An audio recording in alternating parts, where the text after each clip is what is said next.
What did you believe about yourself back in high school that now you look back, that was total bullshit? Nothing. Nothing. Nothing. Wow. I always believed that me I go get to do what I want to do, and nothing now stop me from do it. Probably the biggest difference now though is that then I was shy. Yeah, believe it or not. We used to chat enough on them something and you wouldn't understand. But there are lots of things and people that I should have. But these are people that pass like. Huh? God, shy. He said shy. Yeah, he said shy. I just said it. I tell you what happened. Tell me. I would have been put in situations where and met people, right? Where what I should have done was go to them and have a conversation, introduce myself, ask a question, share an idea, and I did not. Because, you know what I mean? You're kind of nervous, you see me? Now, I am bold. Yes. Like, I'm bold. I think, because I think I had an epiphany where at the end of the whole thought process, I was like, youth, what's the worst thing that can happen to you? All right, you're dead. Okay. But, okay, that's it, you're dead. Okay, you're not gonna be there forever anyway. All right, so if you go answer hi to somebody or to share an idea and them run you like dog, all right, you got dead? No. No. So there's no ultimate price to pay. So you can survive. Yeah. It's doable. People, have you ever been embarrassed in your life? Ever, at any point in time? Absolutely. Great. You're still alive. Yeah. You're there same way. You're there same way. Like, yeah. So that's a great way to look at it. It don't matter if somebody embarrass you. Okay. Oh my God. Are you ball? Are you gone by your business? You're still alive. You're still alive. You have another opportunity to do it again, to be embarrassed again. You have another chance to be successful. You have another chance to improve other people. It's a good way to look at it, man. Only way to look at it. Like, otherwise, I'm going to cripple yourself. Understood. Definitely going to apply that, man. Yeah, try it. Especially from you at work. Just do it. What advice would you give your younger self?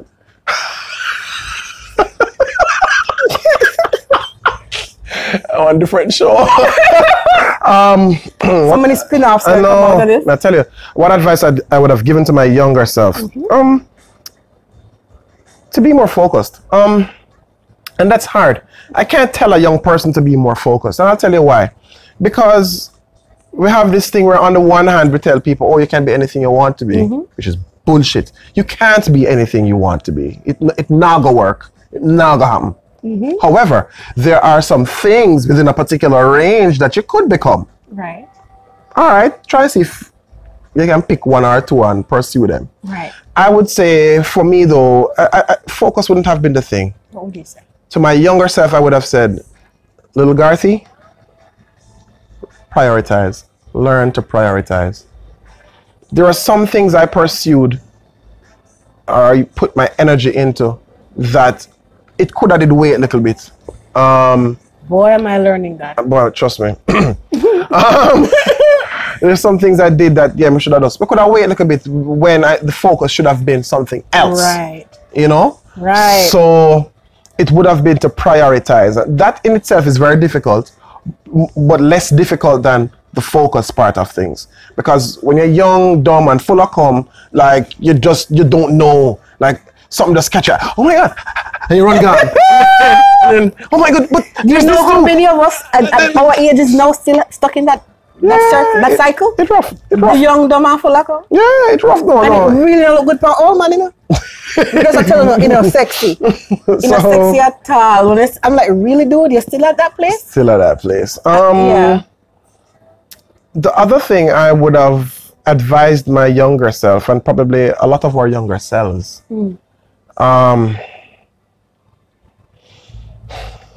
life is a series of phases.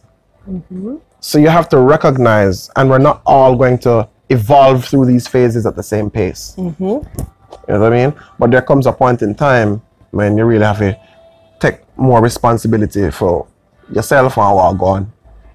and what happened around Can't you. blame parents. No. Can't blame your origins. And say you never get no help, you never get the you never get this, and that's the reason why I couldn't do that. Yeah. There's a span of time when I can't do it, and then after that it just no work no more. That's right. You just have to just own it. Yep. But I think that's probably what I would have told my younger self as well. You know, just recognize that life is a series of phases. You're gonna have ups, you're gonna have downs, and hopefully you have more ups and downs. You know. Walk us through one of the most challenging seasons. It's so funny that you just say phases, and my next literally me not lie. Oh wow. So walk us through one of the most challenging seasons of your life, and what did you learn about yourself? Well, I hope I don't cry. That would have been the death of my mother in 2011. She died November 2. At the end of basically a 7-year battle with cancer. That's long. Yeah. Well, I learned so much. I mean, I could have also pointed to the death of my father, which was in 2004. That hit me very hard. He died of a heart attack. Mom died of cancer. So his was unplanned? And sudden? Yeah, sudden. Yeah, you don't just go to bed and never wake up next morning. Word. And then mommy now would have been, you know? More anticipated. Yeah. And nothing prepares you for either. Yes. Nothing. Really? I was always curious. No, absolutely nothing prepares you. If them dead, boof, now you get a call. Or you see it coming. Nothing prepares you for that final moment. Nothing. My mother breathed her last breath literally with me by her side. Yes. At home. I watch my mother. I'm a ball, but she just wouldn't come back. She just would not come back.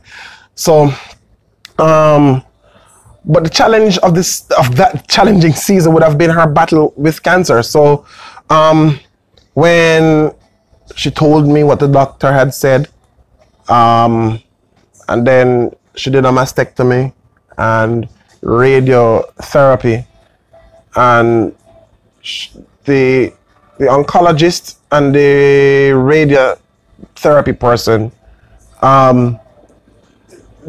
never absolutely saw eye to eye. The doctor made a recommendation for a certain amount of time. The radio person thought that they should have gone longer. They went longer. It burnt her.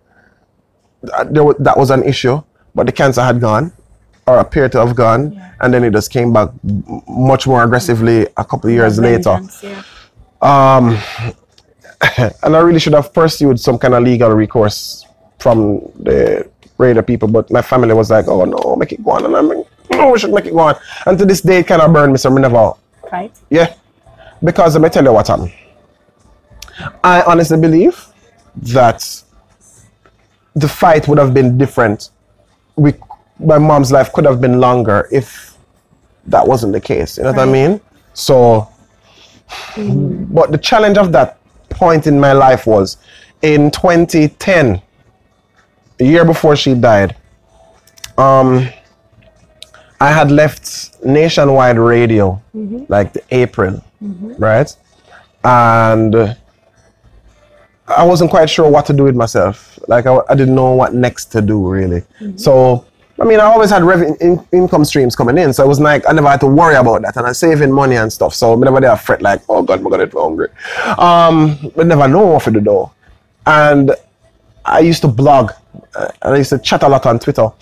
And somebody, a guy, a Jamaican who started a company called Alliance News Limited in British Virgin Islands, came across my blog.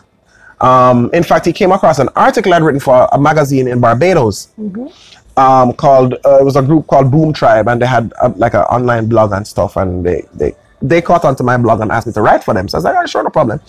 He saw my piece, and at the end of the piece, it would have referred persons to my personal blog, and he went there, and he saw the blog, and he reached out to me. He's like, yo, listen, Williams, Mr. Williams, I am so and so and so. I've seen your pieces. We're very interested in you. Would you want to write for and be editor for a string of Eastern Caribbean news websites? And I thought it was like a scam.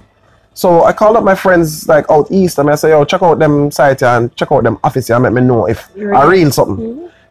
All the reports came back with 2 thumbs up. Yes. So I said, oh snap, all right, so I reeled something. All right, cool. So I responded to his email like a week later. And I said, sure, no problem. and we did a Skype interview. And he sent me some pieces for me to correct. Yeah. So I did that. And then he said, would you want to come down? This is what we're willing to pay you and whatever. So he says, you'll be based in Dominica. I was like, what? yeah, Eastern Caribbean, Dominica, not the Dominican Republic. But you move? Yeah, I'm move.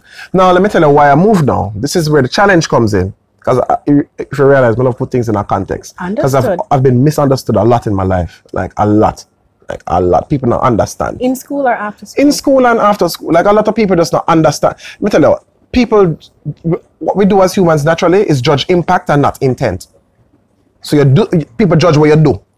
And them not necessarily think about why would he have been trying to do something. Understood. So context, that was it. That was your interview is packed with so many things, man. And I'm here struggling like, what the? Because what you just said, I'm like, do I pause and I can repeat it? I don't know, but I don't want to stop the flow, but go ahead, continue. Yeah, so I put it on my mom because at that point too, we were in the middle of her cancer fight too, you know, right? So I said, boy, mommy, this is the opportunity, you know, she said, and this is literally what my mom said. Take it, go on, no worry about me. I go me, I go, I come me, I come. And I say, and them time my daughter just like 1+. Wow. And I say, mommy, you sure? And she said, yes, don't miss the opportunity. And I think part of the thing too, she recognized that when I was in high school, there are lots of things she did not allow me to do. So for example, like all sports, like all volleyball. I used to play volleyball with some Marion, Wayne Scott and Donovan Loney and them Monday, right? Me get invited to play for the national team.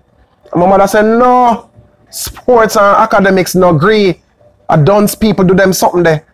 And then you look at how much money people make off sports now, right? You know what I mean? And them never have no whole heap of access to no information. I said to mom, I said, but mommy, you can make money from sports because the only people who could point to are like some big superstar. You know what I mean? And that are foreign something. Couldn't point to nobody local star. I said, boy, woman, you know, so on, so on. Anyhow, whatever. So at that point, I think she just kind of recognized, boy, it makes sense. Go, you get this opportunity, go, do this thing. So I would Skype my daughter every day, my wife. Well, she wasn't my wife yet, but understood. Yeah, she would go country, go look for mommy and thing, and big up to Auntie Marcia. She moved down to New Jersey now and thing. Like Auntie Marcia, like my second mother.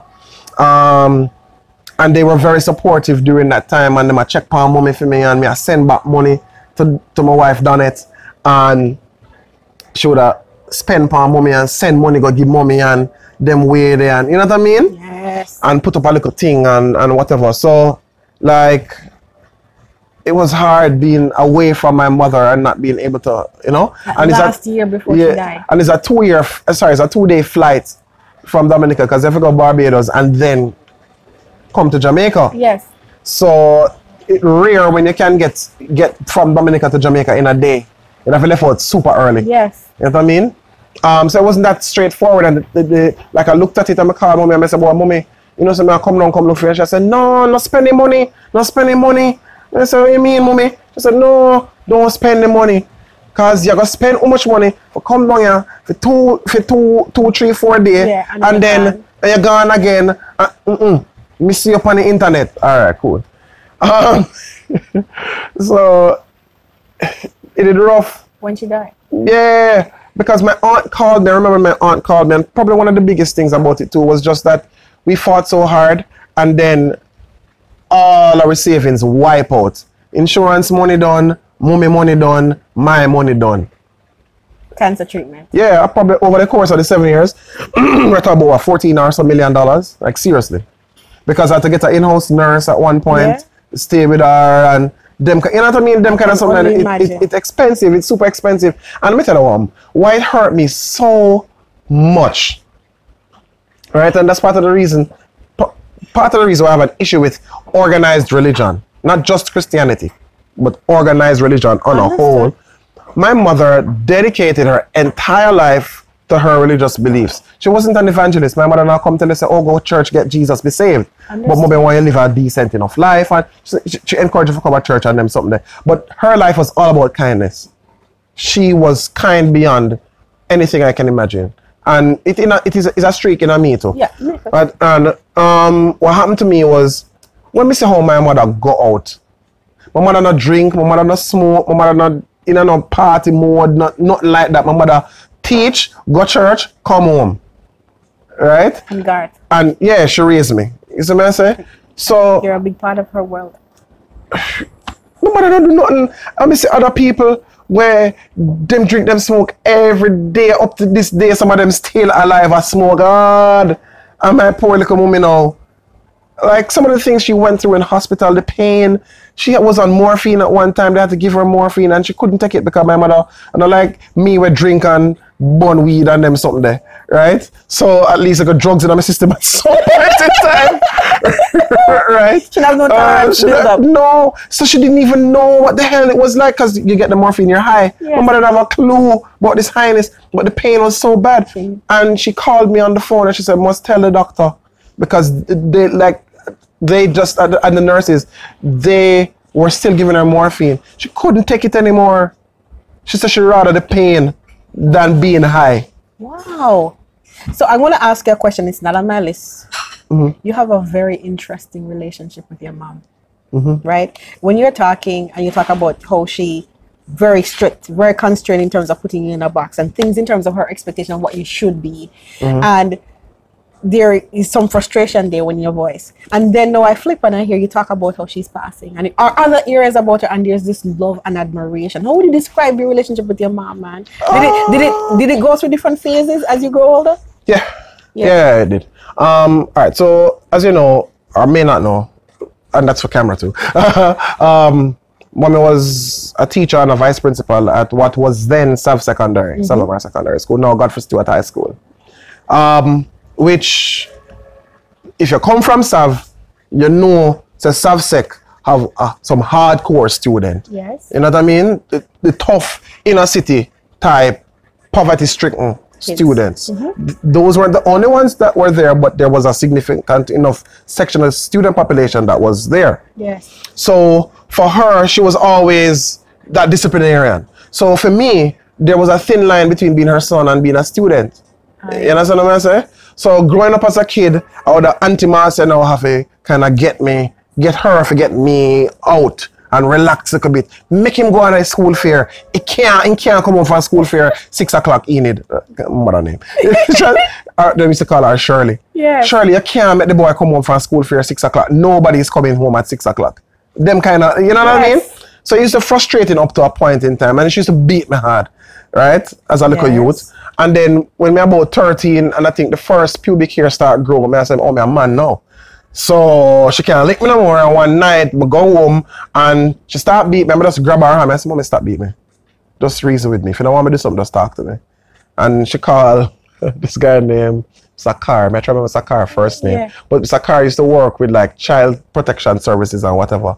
And they would house the boys up at this place named Leety and cops.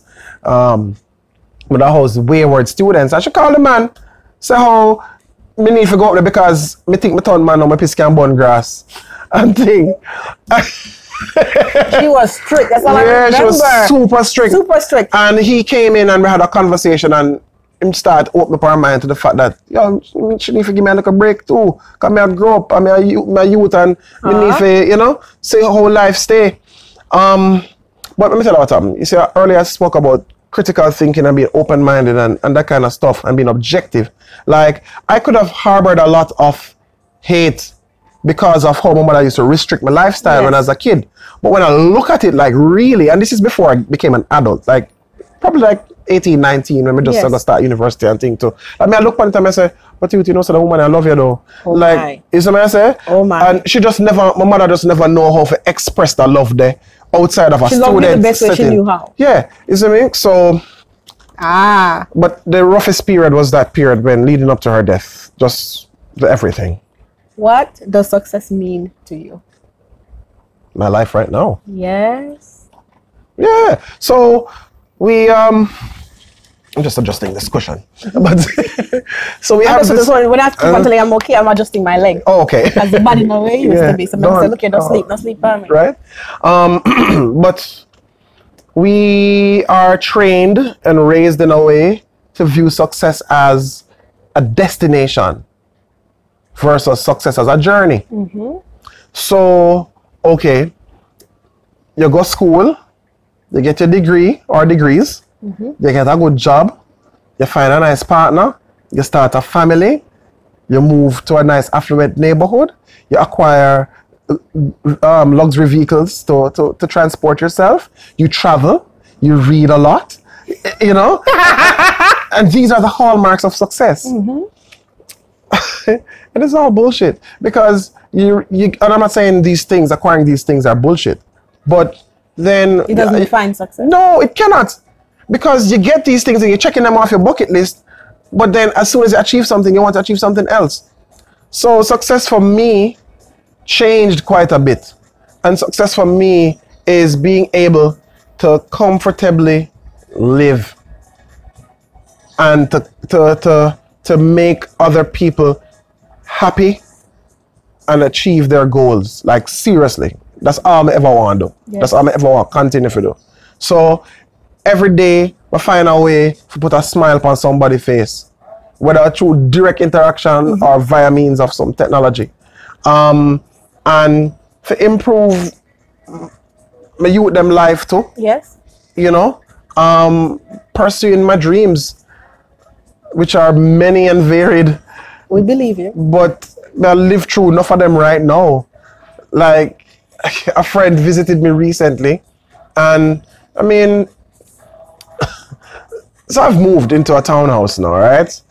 And she's somebody that's never been to my place before, but they came over for dinner, and they're like, "Wow, this is humble," and you know. Yes. But I realized what they were saying, and I simply said to her, "Listen, me no need to have one house on the hillside where a 5-bedroom and my living room can keep Bob Marley funeral. No, that don't mean much to me at all. Me youth them upstairs, my wife round her back, yes. Right? Food in our fridge, light in my house, Wi-Fi is at home. Wi-Fi is very important, right? And people rate me, so you're good. I'm good. I'm not fussy them kind of way. What are you most proud of?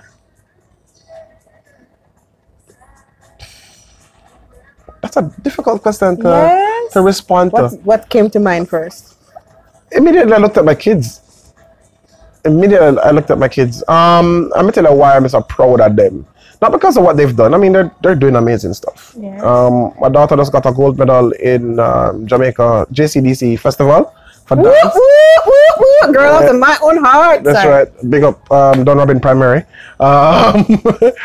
And my son, both of them, they've continued to top their classes. I mean, yeah, them are 9 or 5, but you still have to take note of them something here, just in case they're not so hot when them grow. They can look back and say, "This is where you're coming from, you little bitch." Sorry. A little bit, but not really. We can't cut out that. A joke. No, but just how they are. They're very kind. Like, they're super kind. I'm picking them too kind. Like, sometimes I have to look on them and I say, "What are you doing?" You know, but I think because of what they see in me and the work that I've done and that kind of stuff, yes. So like my daughter especially have a heart for poor people. Like she goes to school and she give her lunch and them something there. And I say, "Yeah, but you're dead for hungry though, you can't give her food." But is she? She's dead for hungry? No, not really, but like... But I know what you mean. Yeah, man. She's like, "No, but she never have any food, Daddy." And I said, "Oh, all right, cool." My little son is the same thing. But if there's anything else I'd be proud of is, I suppose, the positive impact I've had on people, to be honest with you. Everything coming from as far back as when I was like doing the whole church thing and like leading people to Christ, which at a different point in my life I look at it and I'm like, "Oh my God, I've deceived these people." Really? Yeah. We'll talk about Christ as a different subject. Yeah. Do you think? I believe he came, and I want to ask him one question. Yeah. Is this what you died for? The church that we have, is this what you wanted? I'm going to say something. Please don't take it as blasphemy. But did he really die though? Because here what happened? What did he give up? Did he give up his life? Because I don't know. All I want to know is... No, I'm telling you why I asked the question. Yeah. Because, so he died one day, stayed dead, and then came back from the dead. Yes. So what did he do? He gave up his weekend. He didn't give up his life. I'm sorry. I know you want me to do this. I did you guys. So whatever. Forget about Jesus title. I don't believe this was a all big bang boom, and here we are. Oh well, right? Yeah. So the being that created all this, us, and I think there is. And no, the way how we are make a Jesus reference, but that's cool. And the way how we represented this being to do many things, many things in the name of God. Is this what he wanted? I think I already know the answer. I mean, I think he didn't want slavery either, but he presided over that for how many years? Anyhow, it's true. Was it him who presided? My thing is, because we only have a written word written by who? Man. Okay. If he's omnipotent, why kill all his enemies except the devil? Just think about that for a second. You don't have to answer it. You don't even need to spare another thought for it. All I'm saying is, something's up. Everything belongs. But the point I was making at that juncture was that one of the things I think I would be most proud of is the positive impact I've had on the lives of thousands of Jamaicans. Through my work in media, through my work at Red Stripe, through my work then in the church, through my own personal day-to-day interactions. I think at the top of it I spoke about my network and how I know a guy, you know. If you were to look at my list of friends, or friends is a loose term, but associates, people that I connections and people I talk to, it is a very varied list. Yes. It literally goes from the Prime Minister to the leader of the opposition to some man with clean street to the little man of the car wash, a little Rasta man. Them call him Jolly, and Jolly don't live nowhere. Like seriously, Jolly does not live anywhere. Jolly finish him car wash work, him go bar, spend some of the money, him go buy food, and then him sleep in a halfway tree. And him go bathe a one little standpipe just nearby mothers in a halfway tree. You see what I say? Yeah. And if Missy Jolly a road, Jolly a hail me. Garth, you want to go on? I say Jolly, want to go on? I come check your weekend with the dirty car. You know what I mean? Yes. Same way. So yes, and let's say for me, I'm proud of them something. The fact that I can talk to everybody and I try to just uplift people. Last question. So at the end of your life, what do you want us to remember about God? My gap teeth.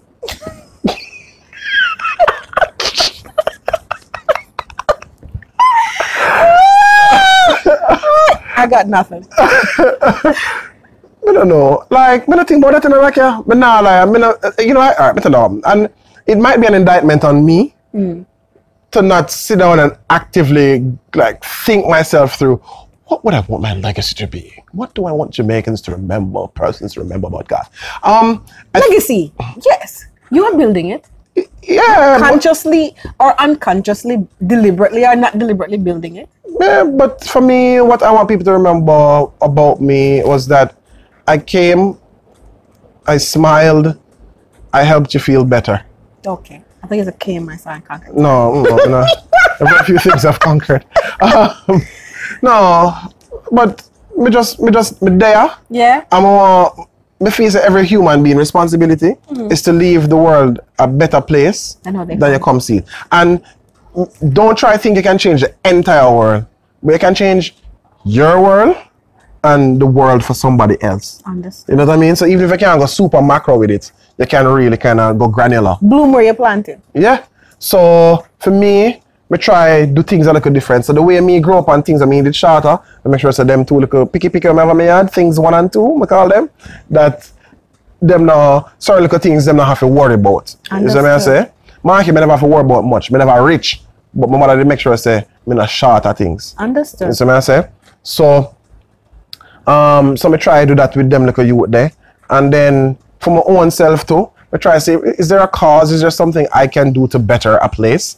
And I just go and do that, and that drive me. So the little people that want me try help do different things with advice, with money, with time, with food, with whatever. Yeah, I just not more people remember. So I forward, put on a smile, and I help them feel better.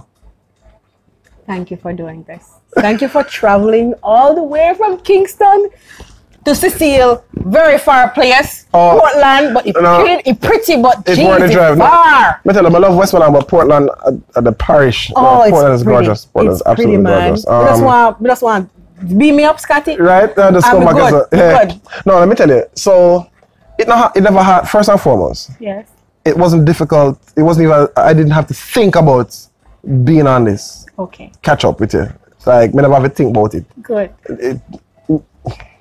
I could have blind and make the decision, whatever. You see what I say? Me not see in a long time. I love you from a long time. So it never hard. Okay. Me see it online and I say, but I love this. I like it a lot. I like it a lot.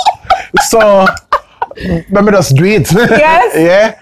And then I'm always just down the road from Canopy House. So for those of you who've never been here, it's like 10 minutes up the road from Frenchman's Cove. I'm always the Frenchman's Cove. Okay. And sometime, I save up enough money with the Trident Castle. Right? And if you don't know Trident Castle, just look on Junior Gang music video, Living It Up, or what I said, show the big pretty white castle in Portland. Yeah, it's. Yeah, so sometimes I'm there, sometimes I'm at Frenchman's Cove. It's 5 minutes up the road from Blue Lagoon. It sits on Blue Lagoon, really. But just right up the road. So for me, for me to drive, never difficult. This morning, I'm a fixed road and thing. Okay, go way up in a mountain. So I'm gone up in some more bush, Scott's Pass, Leinster, them place there. Not Scott's Pass, Scott's Hall and Leinster and Highgate, a dropout back and thing this morning. But that was no trouble. I met the journey. I appreciate it. Yeah. Because logistics for me coming from the US is, just imagine, right? Yeah. And me trying to touch all these people and I'm like, you know, people be reasonable. Me not have no car, me not have no water. Can you meet me at a point? So when I appreciate it, because some people literally want to easy drive. I'm gonna tell my wife, visit my wife, so I say, oh, babes, you know, say my friend from high school there and she shoot that little something and thing and she want me to come a country. I just say, do it, man. I like her. She said, do it, go on, do it. I think so. Yeah. Just want to say thank you. Yeah, man. Thank you, man, for supporting. So I'm gonna wrap up the episode. All right. Oh, hold on. We can just pick up my yeah, man. All right. So follow Tie Her With Food. It's on Instagram and it's on YouTube. It's not yet on Facebook. It's coming though. And all it is just me cooking food, just teaching people how to cook food. And I'm not a certified professional chef, not yet. But just check it out. It's a nice little vibes and thing. So Tie Her With Food. Just search for it and then you will find me too. Oh, Garth. Big up. Vita Sina Literis Morses. Your annual episode I release next week. And probably not next week when you say this, but you get the point. Yeah. Thank you so much for joining us for another episode of Catch Up. Please like our videos, share our videos, and subscribe to our YouTube channel so you can see our weekly episode. Have a fantastic day, guys. Bye-bye.